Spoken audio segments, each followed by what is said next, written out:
बौद्ध धर्म की व्याख्या में आज हम चर्चा करेंगे बुद्ध के धम्म की शिक्षा पर कि बुद्ध के धम्म की शिक्षाएं क्या क्या थीं, क्या क्या सिद्धांत थे और उनके धम्म के बारे में या धम्म का जीवन के बारे में क्या विचार है। बुद्ध के व्यक्तित्व की परीक्षा करने पर यह बात स्पष्ट रूप से प्रतीत होती है कि वे पूर्णतः बुद्धिवादी थे। इसका प्रधान कारण उस समय का कल्पना प्रधान वातावरण था। वे किसी भी तथ्य को विश्वास की कच्ची नींव पर रखना नहीं चाहते थे। प्रत्युत तर्क बुद्धि की कसौटी पर सब तत्वों को कसना उनकी शिक्षा का प्रधान उद्देश्य था। उन्होंने कालामों को उपदेश देते समय इस बात को कहा कि किसी तथ्य को इसलिए मत मानो कि यह परंपरा से चला आ रहा है, अथवा यह प्राचीन काल में कहा गया था, अथवा यह धर्म ग्रंथ में कहा गया है, अथवा इसका उपदेष्टा गुरु तापस है, अथवा किसी वाद के लिए उसका ग्रहण करना समुचित है। इन कारणों से किसी भी तथ्य को ग्रहण मत करो।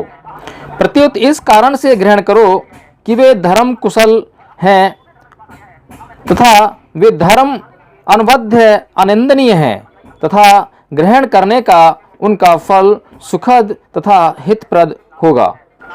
भगवान बुद्ध ने अपने अनुयायियों से कहा था कि जिस प्रकार चतुर पुरुष सोने को आग में गर्म करते हैं, उसे काटते हैं तथा कसौटी पर कसते हैं, इतनी परीक्षाओं से यदि वह खरा उतरता है तभी उसे विशुद्ध मानते हैं। ठीक इसी तरह ये मेरे वचन हैं, अतः मान्य हैं। इस दृष्टि से इन्हें कभी न ग्रहण करो, उनकी स्वयं परीक्षा करो और खरी परीक्षा के बाद उसे मानो तथा उसके अनुसार आचरण करो। इस बारे में संस्कृत में कहा गया है कि तापाच्छेदात् निकषात् सुवर्णमेव पंडितः परीक्षा भिक्षवो ग्राह्याम मदच्चो न तु गौरवात्। बुद्ध ने तत्वानुसंधान के प्रति अपने भावों को स्पष्ट व्यक्त किया है। बोधिसत्व को युक्ति शरण होना चाहिए, अर्थात युक्ति की सहायता से तथ्य का निर्णय करना चाहिए। पुद्गल शरण न होना चाहिए। किसी भी पुरुष का आश्रय लेकर तथ्य को न ग्रहण करना चाहिए, चाहे वह तथ्य स्थविर के द्वारा, तथागत के द्वारा या संघ के द्वारा निर्णीत किया गया हो। युक्ति शरण होने से वह तत्वार्थ से विचलित नहीं होता और न वह दूसरों के विश्वास पर चलता है। युक्तिवादी होने के अतिरिक्त बुद्ध नितांत व्यवहारिक थे। केवल शुष्क तर्क के द्वारा ध्रुव तत्वों की व्याख्या करना उनका उद्देश्य नहीं था। आध्यात्मिकता की बाढ़ उनके युग में बहुत ही अधिक थी। इन मतों के अनुयायी तथ्यों के विषय में नाना प्रकार की ऊटपटांग युक्तियों का प्रदर्शन कर अपने कर्तव्यों की इतिश्री समझ बैठे थे, परंतु बुद्ध के लिए यह आचरण नितांत अनुचित था। जिस प्रकार वैद्य रोगी को आवश्यकता के अनुसार निदान और औषध बतला देता है, उसी प्रकार भव रोग के रोगी प्राणियों के लिए बुद्ध ने आवश्यक वस्तुएं बतला दी थीं। अनावश्यक वस्तु के विषय में बारंबार प्रश्न किए जाने पर भी वे सर्वथा मौन हो जाते थे। व्यर्थ की बातों की मीमांसा करने की अपेक्षा मौनावलंबन श्रेयस्कर है। जब उनके उपदेशों में कभी कोई इन अति प्रश्नों के विषय में प्रश्न कर बैठता था, तब बुद्ध मौन हो जाया करते थे। यह जगत नित्य है या अनित्य, यह लोक शांत है या अनंत, जीव तथा शरीर एक हैं या भिन्न, आदि प्रश्न इसी कोटि के थे। इन प्रश्नों को वे अव्याकृत अनिर्वचनीय कहा करते थे। आशय है कि इन प्रश्नों की मीमांसा नहीं हो सकती। श्रावस्ती के जेतवन में बिहार के अवसर पर मालुक्य पुत्र ने बुद्ध से लोक के शाश्वत अशाश्वत अंतवान अनंत होने तथा जीव देह की भिन्नता अभिन्नता के विषय में 10 मेंढक प्रश्नों को पूछा था, परंतु बुद्ध ने अव्याकृत बतलाकर उसकी जिज्ञासा शांत की। इसी प्रकार पोठपाद परिव्राजक ने जब ऐसे ही प्रश्न किए, तब बुद्ध ने स्पष्ट शब्दों में अपना अभिप्राय व्यक्त किया।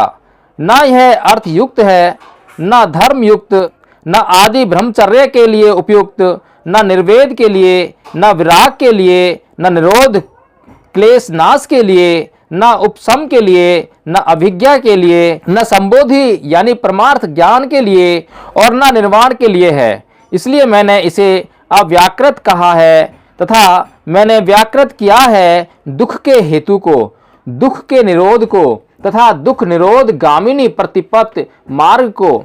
इस विषय को स्पष्ट रखने के लिए उन्होंने बहुत ही सुंदर दृष्टांत उपस्थित किए हैं। उनका कहना था, भिक्षुओं, जैसे किसी आदमी को विष से बुझा हुआ तीर लगा हो, उसके बंधु बांधव उसे तीर निकालने वाले वैद्य के पास ले जाएं, लेकिन वह कहे कि मैं तब तक तीर न निकलवाऊंगा जब तक यह न जान लूं कि जिस आदमी ने मुझे तीर मारा है वह क्षत्रिय है, ब्राह्मण है, वैश्य है या शूद्र है। जब तक यह न जान लूं कि तीर मारने वाले का अमुक नाम है, अमुक गोत्र है, अथवा वह लंबा है, बड़ा है, छोटा है या मझले कद का है, तो हे भिक्षुओं, उस आदमी को इसका पता लगेगा ही नहीं और वह यों ही मर जाएगा। आशय है कि विषदिग्ध बाण से विद्ध व्यक्ति के लिए तीर मारने वाले पुरुष के रंग, रूप, नाम, गोत्र आदि की जानकारी के लिए आग्रह करना तथा बिना इन्हें जाने अपनी दवा करने से विमुख होना जिस तरह पहले दर्जे की मूर्खता है, उसी तरह भव रोग के रोगियों की दशा है। रोग के कारण बेचैन हैं, उन्हें उसकी चिकित्सा करनी चाहिए। भव रोग के विषय में अनर्थक बातों का उधेड़ बुन करना उनके लिए नितांत अनावश्यक है। आध्यात्मिक विषयों में बुद्ध के मौनावलंबन का क्या रहस्य है, इसका कारण बतलाया गया है कि ये विषय अव्याकृत हैं, शब्दतः इनका विवरण नहीं हो सकता। बौद्ध ग्रंथों के अनुशीलन से इसके अन्य कारण भी बतलाए जा सकते हैं। बुद्ध धर्म मध्यम प्रतिपदा, मध्यम मार्ग का प्रतिनिधि है। वह दो अंतों को छोड़कर मध्य मार्ग पर चलना श्रेयस्कर मानता है। उन प्रश्नों का उत्तर यदि सत्यात्मक दिया जाए तो यह होगा शाश्वतवाद, आत्मा को नित्य मानने वाले व्यक्तियों का मत, और यदि निषेधात्मक दिया जाए तो यह होगा उच्छेदवाद, आत्मा को नश्वर मानने वालों का मत। बुद्ध को दोनों ही मत अमान्य हैं। ऐसी दशा में उत्तर देने से असत्य का ही प्रतिपादन होता है। यही समझकर बुद्ध ने अति प्रश्नों के उत्तर के अवसर पर मौन ग्रहण किया होगा। यह कल्पना अनुचित नहीं प्रतीत होती। आध्यात्मिक तत्वों को लेकर प्राचीन विद्वानों ने बड़ी मीमांसा की है। उन्हीं के विषय में बुद्ध का मौन होना कम आश्चर्य की घटना नहीं है। धार्मिक जगत में यह एक अचरज भरी बात है। इसकी मीमांसा आधुनिक तथा प्राचीन विद्वानों ने अपने अपने ढंग से भिन्न रूप से की है। प्रश्न यह है कि क्या बुद्ध ने इन तत्वों का ज्ञान प्राप्त ही न किया था? क्या वे इन विषयों से नितांत अनभिज्ञ थे? अथवा यदि वे अभिज्ञ थे तो उन्होंने इनके स्पष्ट उत्तर देने में मौन भाव का आश्रय क्यों लिया? बोधि वृक्ष के नीचे तीव्र समाधि लगाने पर बुद्ध को सम्यक संबोधि प्राप्त हुई थी। अतः उनके हृदय में इन आवश्यक विषयों का अज्ञान बना हुआ था। यह मानना विश्वास योग्य प्रतीत नहीं होता। बुद्ध निष्प्रह पुरुष थे। उन्होंने जानबूझकर शिष्यों को आकृष्ट करने के लिए अनजाने तत्वों का उपदेश दिया। इसे कोई भी विचारशील पुरुष मानने के लिए तैयार नहीं हो सकता।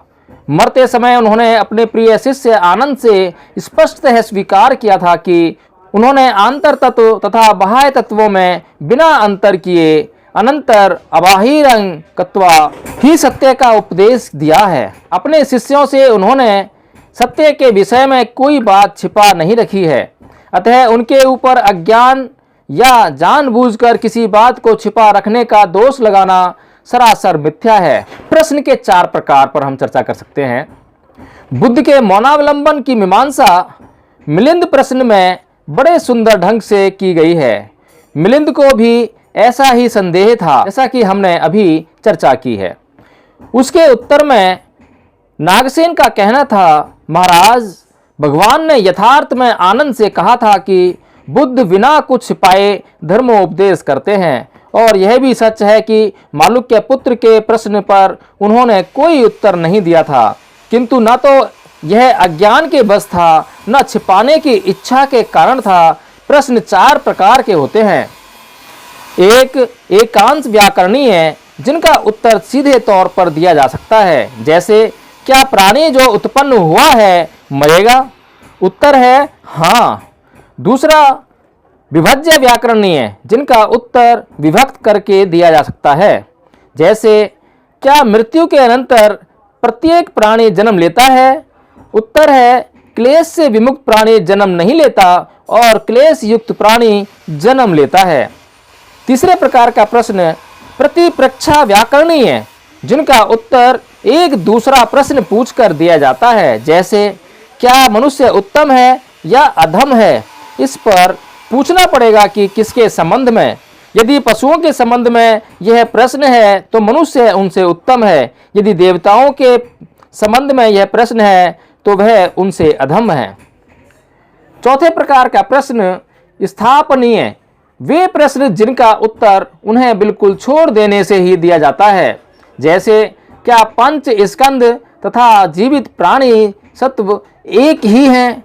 इस प्रश्न को छोड़ देने में ही इसका उत्तर दिया जा सकता है, क्योंकि बुद्ध धर्म के अनुसार कोई सत्व नहीं है। मालूक्य पुत्र के प्रश्न इसी चतुर्थ कोटि के थे, इसलिए भगवान बुद्ध ने उनका उत्तर शब्दतः नहीं दिया, प्रत्युतः मौन का आश्रय करके ही दिया। वेद का मौनावलंबन पर हम चर्चा करेंगे।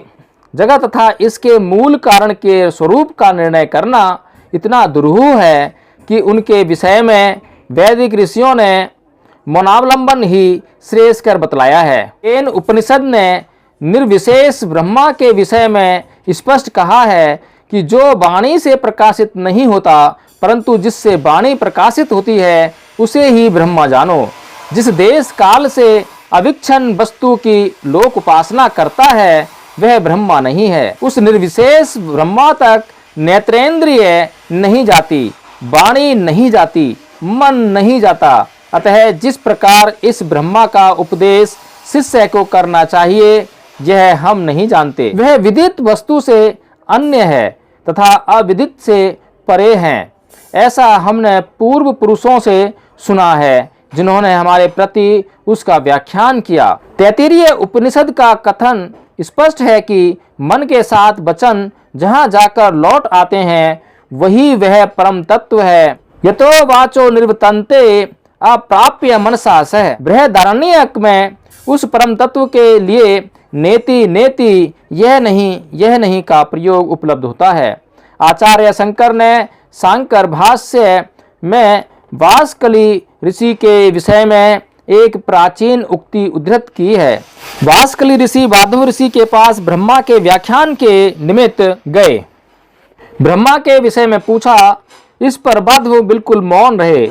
दूसरी बार पूछा, फिर भी वही मौन भाव।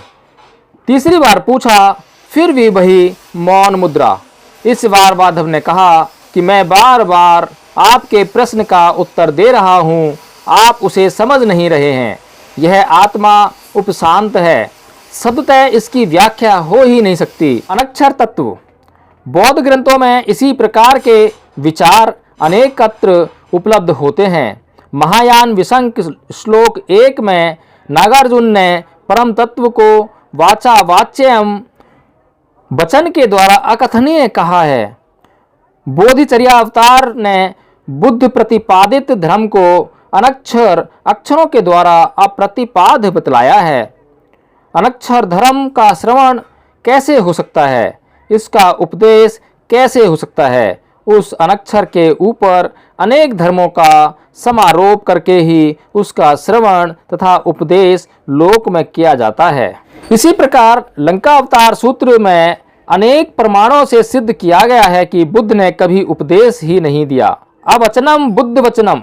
जिस रात्रि में वे पैदा हुए और जिस दिन उन्होंने निर्वाण प्राप्त किया, इन दोनों के बीच में उन्होंने किसी उपदेश का प्रकाशन नहीं किया। जिस प्रकार कोई मनुष्य किसी मार्ग से नगर में प्रवेश कर वहाँ की विचित्रता देखता है, वह मार्ग उसके द्वारा निर्मित नहीं होता, प्रत्युत वह पूर्व से ही उपलब्ध होता है। उसी प्रकार बुद्ध का मार्ग पूर्व निर्मित है, उनके द्वारा उद्भावित नहीं होता। बुद्ध के द्वारा अधिगत तथ्य भूतता अथवा तत्ता सत्यता है जो सदा विद्यमान रहता है। आचार्य नागार्जुन ने अपने निरुपमस्तु में भी इसी तथ्य की अभिव्यक्ति की है। हे विभो, आपने भी एक अक्षर का उच्चारण नहीं किया है, परंतु आपने विनय जनों को धर्म की वर्षा कर संतुष्ट कर दिया है। आर्य असंग ने महायान सूत्रालंकार में कहा है कि भगवान बुद्ध ने किसी धर्म की देशना नहीं की। धर्म तो प्रत्यात्म वेद है, प्रत्येक वाणी के अनुभव की वस्तु है, परंतु युक्ति उचित रूप से विविध धर्मों के द्वारा समस्त जनता को बुद्ध ने अपनी ओर आकृष्ट किया है। इसी कारण माध्यमिक मत के उत्कृष्ट व्याख्याता आचार्य चंद्र कीर्ति ने बड़े संक्षेप में तत्व की बात कही है कि आर्यों के लिए परमार्थ मौन रूप है। लंकावतार का कहना है कि न मौने तथागते भाषितम मौना ही भगवंतः तथागतः। तथागत यानी बुद्ध सदा मौन थे, उन्होंने किसी बात का कथन नहीं किया। इन सब कथनों के अनुशीलन से किसी भी आलोचक को यह प्रतीत हो सकता है कि बुद्ध का किन्हीं आध्यात्मिक तत्वों के व्याख्यान में मौनावलंबन उनके अज्ञान का सूचक नहीं है और न ज्ञात वस्तु के अप्रकटित रखने का भाव है। प्रत्युत परमार्थ के अनक्षर होने के कारण उनका तुसीण भाव नितांत युक्ति युक्त है। इस विषय में उन्होंने प्राचीन ऋषियों के दृष्टांत तथा परंपरा को ही अंगीकृत किया है।